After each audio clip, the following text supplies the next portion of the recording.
안녕하세요. 육아하며 여행하며 부자 아빠가 되기 위해 노력하는 로한파파입니다. 우리 로한이를 위해 부자 아빠 될 수 있도록 구독과 좋아요 눌러주시면 많은 도움이 되겠습니다. 어글리 코리안이라는 말 들어보셨나요? 1970에서 80년대 해외여행 인구가 늘어나는 시점에서 그 나라 문화를 잘 모르고 행동해서 눈살을 찌푸리게 만들었던 과거 대한민국 여행족을 두고 생긴 말이라고 합니다. 2019년 해외여행 인구는 약 3천만 명을 넘었고 이는 우리나라 인구수의 절반을 넘는 숫자입니다. 이런 시점에서 어글리 코리아는 이제 끝내야 되지 않을까요? 최근 1인당 우리나라 국민소득이 3만 불을 넘으면서 해외여행을 즐기는 인구가 늘어나고 있는데요. 이럴 때일수록 과거에 우리가 여행을 모를 때 저질렀던 불쾌한 행동들을 되돌아보고 에티켓을 잘 지키는 대한민국 여행객이 되어야 하지 않을까요? 오늘은 해외여행 때 지켜야 할 대표적인 에티켓 5가지를 소개하고자 합니다. 첫 번째, 문 잡아주기. 최근 우리나라에서도 볼 수 있는 문화인데요. 외국에서는 뒷사람에 대한 배려로서 문을 잡아주지 않으면 정말 미개인 취급받을 정도로 기본으로 생각하는 매너입니다. 또한 상대방이 문을 잡아주면 Thank you 라고 꼭 해주시고 내가 문을 잡아줬을 때 Thank you를 받는다면 No problem 또는 My pleasure 라고 화답해주는 것을 잊지 맙시다. 가끔 문 잡아준 사람에게 Thank you 하지도 않았는데 상대방이 먼저 You're welcome 이라고 하는 경우도 있습니다. 이는 Thank you를 해주지 않은 것에 대한 불만의 표현일 수 있는데 늦게라도 Sorry, Thank you 라고 수습을 잘 하는 것이 좋습니다. 식당 매너. 각 나라마다 특수한 식당 매너가 있습니다. 우선 종업원을 부를 때 저기요 하고 부르는 나라는 일본, 중국, 베트남 등 동남아시아 쪽이 많고 그 외에는 대부분 살짝 손을 들거나 대외적인 서버와 눈맞춤을 하거나 그래도 안 오면 최후의 방법으로 Hello, excuse me 라고 부릅니다. 두 번째, 금지 행위. 일본에서는 젓가락으로 음식을 집어 상대방이 젓가락으로 받는 것은 절대 안 됩니다. 이는 장례식 때 하는 행위이기 때문인데요.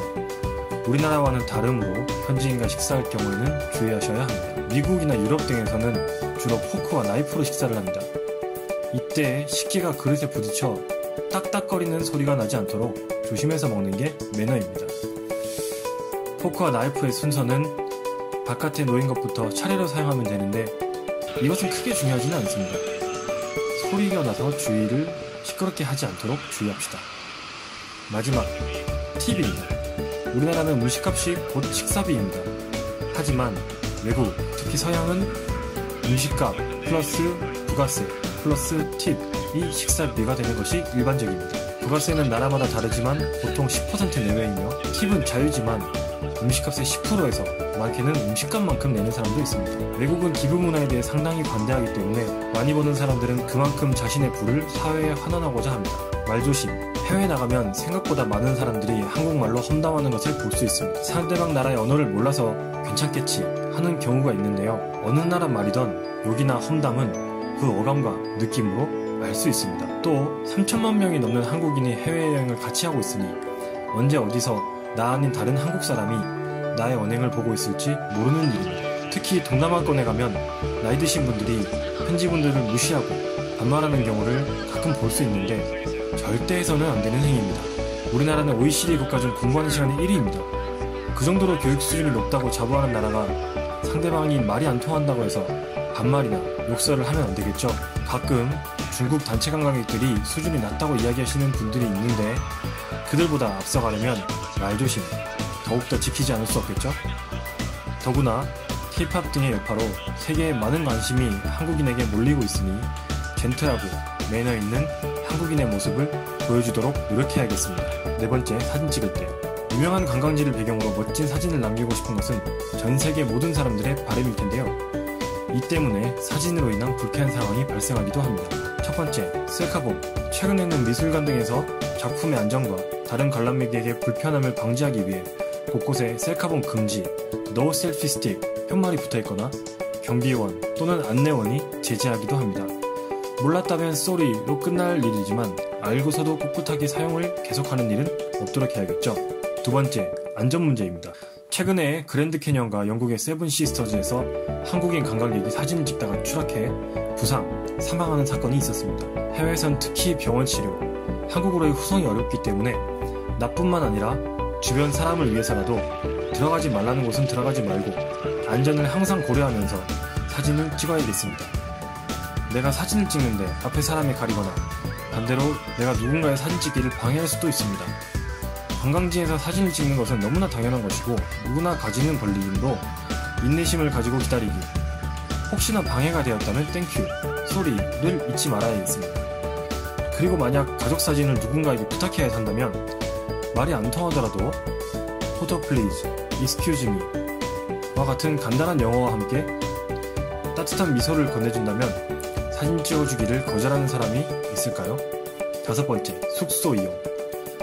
해외에서 숙소를 이용할 때 참고할 점입니다. 팁은 대표적인 사용 문화로 알려져 있습니다. 얼마를 주느냐는 정해져 있지 않지만 $1를 주더라도 동전이 아닌 지폐를 놓고 나는 것이 매너입니다. 음식. 최근 한 매체에서는 한국인과 중국인의 호텔 이용 실태를 기사화했는데 중국인의 호텔방은 쓰레기장, 한국인의 호텔방은 식당이라는 것이 주제였습니다. 그만큼 중국인은 방에 온갖 쓰레기를 다 버리고 가고 한국인은 방에서 음주 및 식사를 많이 한다는 의미였습니다. 쓰레기를 버리거나 식사를 하면 안 된다는 말이 아닙니다. 다만 지나칠 정도로 냄새가 많이 나는 음식을 먹고 음식 문화가 다른 나라의 종업원은 불쾌감이 상당하기 마련입니다. 제가 캐나다에 있을 때 한 관광객분이 마른 오징어를 꺼내 먹자 갑자기 버스 기사가 차를 세우더니 시체 썩은 냄새가 나니 제발 그 오징어를 버려달라 고 부탁한 적도 있습니다. 우리에게는 익숙한 냄새가 다른 나라에서는 불쾌감으로 바뀔 수도 있으니 유의해야겠습니다. 지금까지 최근의 정보를 바탕으로 해외여행 최신 팁 5가지를 소개해드렸습니다. 내가 보았을 때 눈살을 찌푸리는 행동들, 혹시 나도 모르게 내가 하고 있지 않는지 한 번씩 돌아본다면 해외여행 에티켓 지키기 쉽지 않을까요? 또한 요즘 TV 등 각종 매체에서 여행이 그야말로 핫한 주제인데요. 재미로 보고 즐기기만 할 것이 아니라 그 속에서 나오는 최신 에티켓 정보를 업데이트해 간다면 우리들의 여행 수준도 높아지고 외국인이 보는 한국인의 이미지도 더욱 좋아지지 않을까 생각됩니다. 로안파파였습니다.